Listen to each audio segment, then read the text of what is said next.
Hey guys, it's DJ EJ, and we are back again for another Girls Night In virtual class. Right now, we are downtown Charleston at Butch Hiles Brazilian Jiu-Jitsu. Standing beside me is the man himself, Butch Hiles. How you doing today, sir? Doing good. Excited to show you guys some stuff today. Great, sounds good. So before we get into our demonstration today, we want to remind you, make sure you click on the donate button right now for your chance to win our prize, which is a 6 months cardio kickboxing class right here downtown at Butch Hiles Jiu-Jitsu. The more times you donate, the more chances you have to win. So Butch, what are you going to be demonstrating for us today? We've got a bunch of moves planned, some ways to get out of chokes, ways people grab you, kind of a little bit of everything, all the bad stuff that could happen. So I look forward to showing everybody some stuff. We look forward to see it. Sounds good. All right, guys, so we're going to take you through some self-defense here. We've got an ideal of self-defense. There's a lot of different things you can see. There's things that you see in the movies where people hit each other and they fall down, and there's some things that I just don't think are real. Some things that I think they look cool, but they might not necessarily work. So what we're gonna do is things that should work for everybody, but the general philosophy is not to outstrike your opponent, meaning that punches and kicking, because the person attacking you is crazy, right? If they weren't crazy, they wouldn't be attacking you. So we're looking to use those things to get away, right? The other philosophy we have in our self-defense is, I might be big, but this is for a little person to get away from a big person. It's usually the first most common question I get, especially when I'm teaching, is how do I know it's gonna work against somebody like you? Well, the two philosophies that we take in our self-defense, we're doing Gracie self-defense. It was invented by a guy that weighed 120 pounds named Elio Gracie. So it's tried and true method. So everything we're gonna do is get away first, use those strikes to get away, and survive to live another day. So everything we bring you through today is going to have that philosophy in mind, and hopefully we'll find some things that are valuable for you. But one thing I always want to preface is this really has to be muscle memory. I need you guys to look at these moves, practice these moves with your friends, keep it in mind, because if somebody attacks you and you have to think, what do I do now? It's probably too late. Keep this in the forefront, practice it, muscle memory, and hopefully you'll do some great things. So let's bring in Nikki Cruz first. There she is. She's going to be the main demonstrator, meaning she's going to be the victim. This is also new to her today. She's not done it, so there may be some hiccups along the way, but that's perfect because this is new to everybody. And then also, I'm going to bring in the attacker, Jonathan Marshall. He's an awfully mean guy. That means a lot of business, so this should work out perfectly. Even though I said striking's not the key, you do need to do that to get away, right? If somebody's holding you and you can't get away, a lot of times a quick strike, quick elbow, quick knee is gonna get that person let go, and that's gonna give you the opportunity to get away.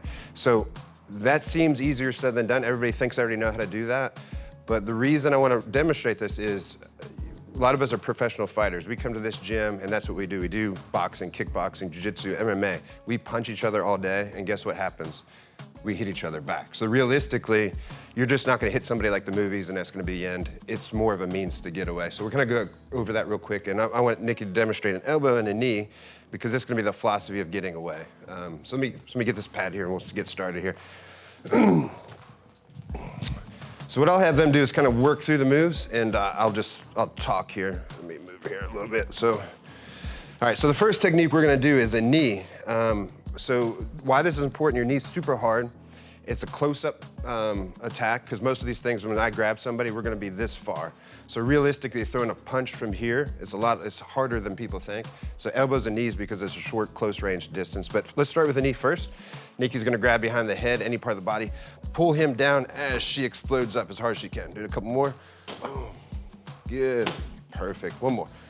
Good. And you see how hard that is. So what she's doing here is pulling down the head, bringing the target to her, and exploding up, almost getting up on her tiptoe, but she doesn't have to, and bringing that knee up really hard, right? The next strike that we're gonna use mainly is an elbow. Again, let's get real close here. If they're super close, meaning right here, that's where attacker's gonna get you. Throwing punches is just not realistic all the time, right? We're right in too close. Maybe he's already grabbed her.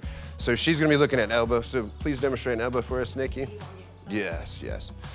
So she's throwing what we call a Muay Thai elbow. Step into it this time with your left foot. Step in when you throw it. Yes, perfect. So you notice there's a little arc to it too, which is very important, because sometimes, let me stand this way, have you elbow. So a person could be like this, have their hands up, and she can elbow straight down the middle. Go ahead and do that. Good, as opposed to across. So These are the two main strikes that we're gonna use, and we're gonna demonstrate some positions that she'll eventually get into those positions. Okay, all right, so going with that general philosophy of trying to get away with a couple strikes. This is a framing technique, so Nikki show. Yep, okay. So and I want to walk through this, so let's keep her ear there. So if you notice she has an overhook on this side, that just means her arm is over the other person's arm. This is important because now your attacker cannot strike you with that arm. This arm here that she has up is a framing technique, and why that's important is because she's keeping the attacker away from her. So if he tries to get her, he can't. Also, her head is hidden on the other side, so even if he is throwing some strikes, they're not gonna do too much compared to what she can do, because now we'll go into the knees that she could throw, boom, and that's all wide open, and an elbow when she decides to go away, okay? So this here concept and theme is gonna kind of pop up a lot of times in a lot of moves that we do, so it's real important to kind of have this down. Now, one final thing, she can have an overhook or an underhook. She just needs to control that arm, so show an underhook real quick. Okay, and so how she gets there is not super important. It'll make sense when we do the moves, but sometimes an overhook versus underhook just depends on how tall you are, okay? So let's jump into a technique that uses this right away, which we're gonna say most attackers are not trained fighters, they're just crazy people, which means they're gonna do all the crazy things normally do, and that's why these elbows and knees work. But speaking of that, the first move that I really wanna go through is something could potentially happen in Charleston, it's very common. Nikki could just be walking down the street and somebody can come up and grab her back of the hair, which is an awful position to be in, correct? Yeah. Okay, so normally I'm sure you guys all seen those fights on the internet, maybe you haven't, where people are grabbing each other's hair and they cannot get out and they just sit there and hit each other the whole time. Here's a move to get out of that. So Nikki, demonstrate, boom. Perfect. So let's walk through this move now. Here's the move, I like to show it first and let's kind of calmly go through it. When her hair gets grabbed right here, she needs to come and look towards her attacker. This is kind of the hardest part because she needs to overhook the arm just like we just talked. And now she's framing immediately. So even though the attacker still has her hair, he cannot strike. There's nothing he can do other than hold her hair. So now she's gonna release a bunch of knees until he lets go. Boom, boom, and then one final strike to make sure that all is good and that she can get away, right? Again, the main thing is to get away. If she just grabs the back of her hair, what natural instinct is to turn and look, she's never gonna get out. That's like the videos that I'm telling you on the internet that everybody sees. They never get out. They essentially just grab each other's hair, right? So the point of when an attacker gets you is to reset their frame of mind. John is thinking here, because he's an awful person, here's this lady that's not paying attention, I'm gonna get her, right? So she doesn't know, and as soon as that happens, his mind goes from, go ahead, get her, to, ow, now I'm getting kneed, now I'm getting elbowed. And that's the point, right? All of a sudden he had no time. And that's another important thing, we were talking about getting away. Most people are not looking for a fight, they're looking for an easy victim, right? So he identified her as an easy victim, maybe she was on her phone, she was walking down the street, he attacked her, he was not ready for a fight. That is what essentially is gonna get her away, because now she's beating the crap out of him, and he's like, I did not prepare for that, so we're out. The next technique that I want to go over is how to get out of somebody grabs you by the wrist, either by one hand or two. This is super important for a couple reasons. One, I think it's really important for kids, because this is how mostly the kids are getting grabbed by the arm, getting led to a vehicle. But also, it's a popular time, or it's in the news a lot, for sex trafficking. All those things are the same. Sometimes people are looking for an easy target. They've pulled up a car, they're gonna grab you and try to get you in a car right away, and that's the last thing you want to happen. So it's actually kind of easy to get out of this, but we'll kind of set it up how we did last time, that Nikki's just hanging out at the park, having a good time, and here comes evil John. Go ahead and grab her. So before you get out, actually go ahead and get out and then let's talk about it. Let's talk about it after. There you go, good, okay. So first of all, when she gets grabbed, all right, it's also, we're not gonna just stay there, but it's typically John's gonna grab her and start pulling her off, right? So she wants to drop in base or make herself heavy, which just means she gets low, puts her center of gravity heavy. That way she's just not getting dragged. The next thing she's gonna look for is where his thumb at. That's the weakest part, because if she pulls, it's gonna be weakest here. If she tries to go against the fingers, it's not gonna work. So she finds this and uses her whole body, and she's gonna this way, yes, perfect, good. All right, now let's throw a little curveball in there. What if John really means business? He's like, I'm definitely getting this girl to my car. So now, yes, he pulled on two hands, okay. So you notice there is a slight difference here. Why is there a difference? Now if we look at his thumbs, one's going this way, one's going that way. So she can't just wiggle her arm back and forth. So there's a little trick we use. She makes a fist, reaches down in her fist and grabs and pulls. Perfect. So again, this is all she needed to do to get away. Somebody is trying to grab your kid, somebody they think they can get in a car, so you immediately are gone, and that's enough time to get away and not be abducted or attacked. Very simple move.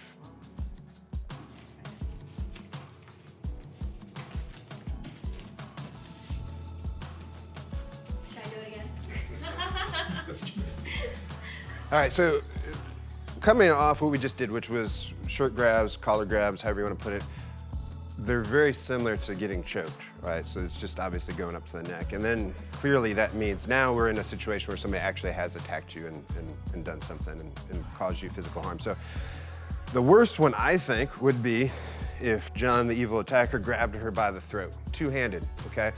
So one thing that we talked about earlier when we were preparing for this movie is that most everybody, they make a mistake. If I'm getting choked, they grab the wrist because you want to pull off what's attacking you. But unfortunately, it does nothing, right? If I'm grabbing somebody's wrist, he still have the power to choke me, and most likely he's gonna do it harder because he now knows you're trying to get away. So really what we're gonna do is a combination of moves, right? There's a bunch of ways to get out of this. This is the one I found most effective, I think. One, she's gonna drive a hand down hard as she can, typically in her off arm. She's not really necessarily trying to break that off her neck. She's trying to leave pressure, so she slaps down as hard as she can. The next hand, as soon as she does that, she comes through the middle, underneath the arm, and hits to the face. So when this move is actually taught, let's kind of give you a little background. They're teaching her thumb to go into the eyeball of John, the evil attacker. All right, so realistically, this is another one of these things in martial arts or self-defense that we have no way to practice that. I can't practice, or Nikki can't practice putting her thumb in John's eye. So if you don't practice something for real, the likelihood of that happening is probably not good, right? Most likely, her hand's just gonna hit him in the face. And again, this is resetting. His brain was, I'm choking her, and then she's like, bam, bam, hits him to the face, she's out. But then we're gonna follow it up with that framing technique that we do every time, and then she'll get away. So let's go ahead and go through it one more time. Boom, boom. Good, perfect. Good, and there's a couple different ways she can frame there, but you guys get the point, right? And she's immediately getting rid of the choke, and then immediately she's coming back in and coming to the knees, elbows, and getting away. So she went from terrible situation to she's out of the move, going forward, okay? Now another terrible spot that you never ever want to find yourself in is if somebody sneaks up from behind and chokes you, okay? So typically, the way somebody's gonna choke you is very close to what John's doing now, but they'll probably grab that hand. And really, his object right here might not necessarily be able to choke Nikki, but it also could be just drag her backwards, right? He could get her from behind. It's very hard to stop this when somebody's attacking your neck here. So what she wants to do, as soon as we do this, it's very close to that wrist grab she did earlier. She's gonna drop in base because she doesn't want to get pulled backwards. If her center of base goes backwards, it's gonna be hard for her to counter anything. So she immediately kind of settles in, drops her butt a little bit. Now this is the money move right here. She's gonna violently look in between her legs. Look in between her legs. There you go. That was it. Good job. That was perfect. Beautiful. So you can see again, same thing. John thought, I'm gonna sneak up behind her. I'm either gonna choke her and pull her away. Next thing you know, John's pulling himself up off the ground and Nikki's just walking to her car like normal. All right, let's see it again. Since he's choking you, might as well get out of it. There you go. Good, you guys got good at that. Good job. Awesome.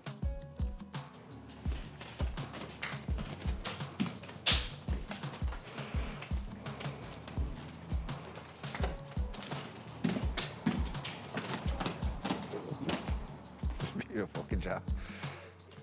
All right, good. So the next portion here that we want to do is it could be anywhere, against a wall, obviously, but I like to call these parking garage techniques. So, if you're going to your car late at night and somebody's going to get you, they want to trap you against the wall. One is it's hard to get away, right? And then it's easier for him especially to apply more pressure for chokes or even holding the collars or whatever. So, for example, let's do the first, let's do a double first. So if I'm talking about this double one first, it's the same thing as we said before. She can do the exact same move that we did away from the wall, and it will work. But there's another one here too. Let's say that she tried that, and because he has so much forward pressure, he's able to apply so much pressure to her neck that when she comes down, it's kind of not really working, right?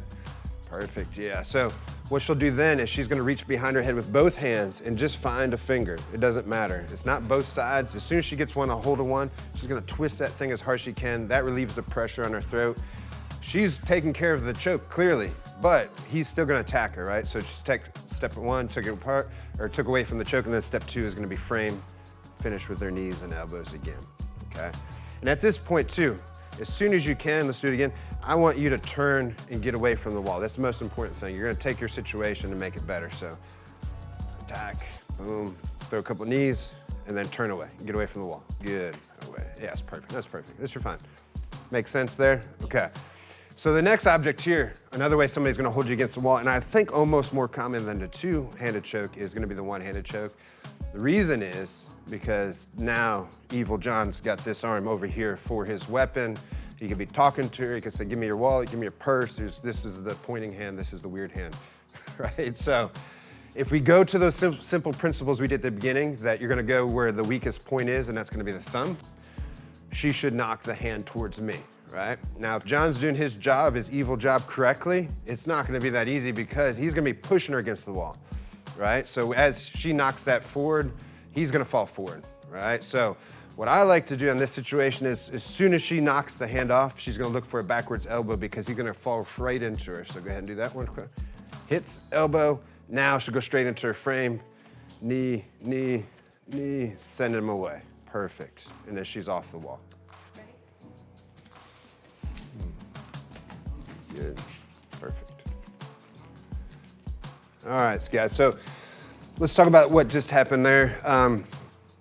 Once we get to the ground, arguably this is probably the worst spot you want to be because you're helpless. So even if you have striking techniques, meaning punches and kicks and knees and elbows, if you're on your back on the ground, they essentially become useless. We're gonna cover two of the worst spots you can be on the ground. One is, first of all, is being on the ground is the worst. So we need to get up and we're gonna address it at the end. But also, having your attacker in between your legs. So let's say that he's trying to rape you. Unfortunately, it's an uncomfortable position, go ahead. So we're gonna be here. So usually when I'm teaching a seminar, I ask, what would you guys do or how do you get out of this? Nobody really has a good answer, right? Because, move a little bit closer, John, yeah. At this position here, like we call this guard in jiu-jitsu, just to make it a little bit less weird, right? This is a common jiu-jitsu move for everybody. And that's what she calls guard because she can control where John's at. She knows where you're at. If John actually gets to the side or on top of her, arguably it's worse than this. Here, he's usually gonna be trying to choke her, right?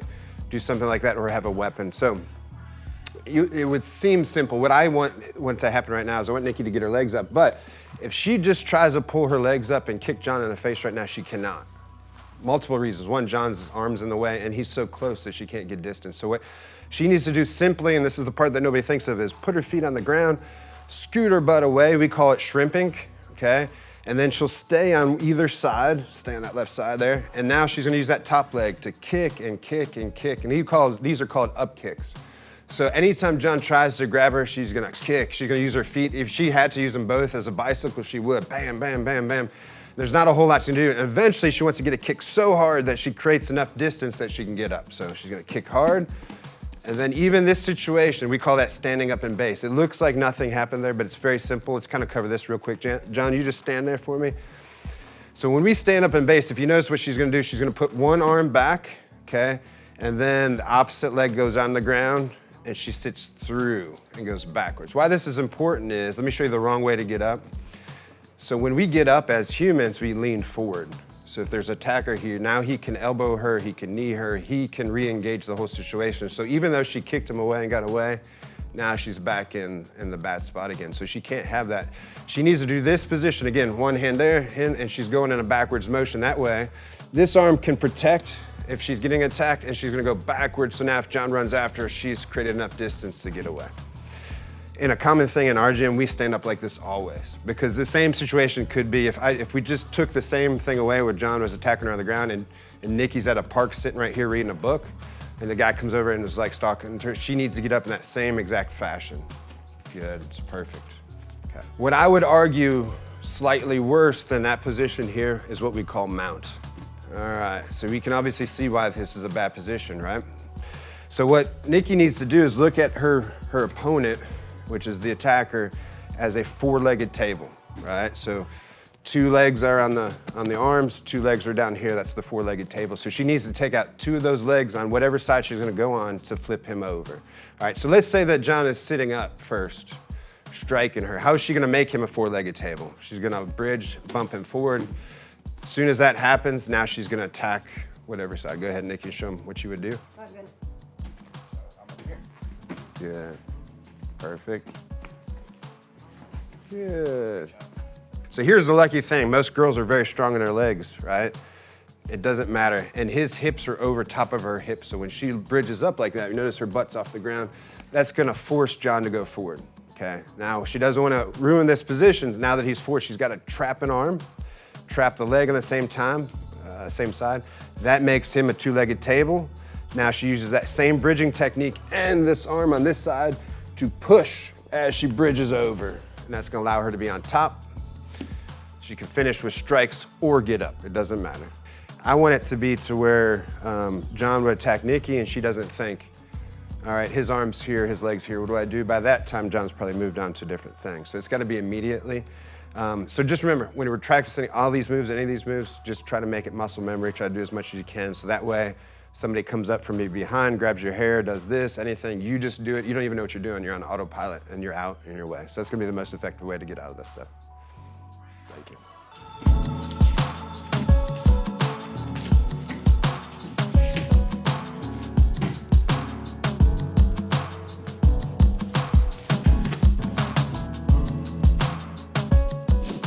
All right, guys, thanks for tuning in. I hope that you liked everything that you saw. Obviously, we're here downtown Charleston, Butch, Hiles, Brazilian Jiu-Jitsu and self-defense. We have all kinds of classes. You can come take self-defense, Krav Maga, which is an Israeli form of self-defense, Brazilian Jiu-Jitsu, which is also self-defense, but also as a sport aspect, kickboxing for men and women, and a bunch of other classes. So we'd love to have you. We'd love spending time with you, and thank you for everything.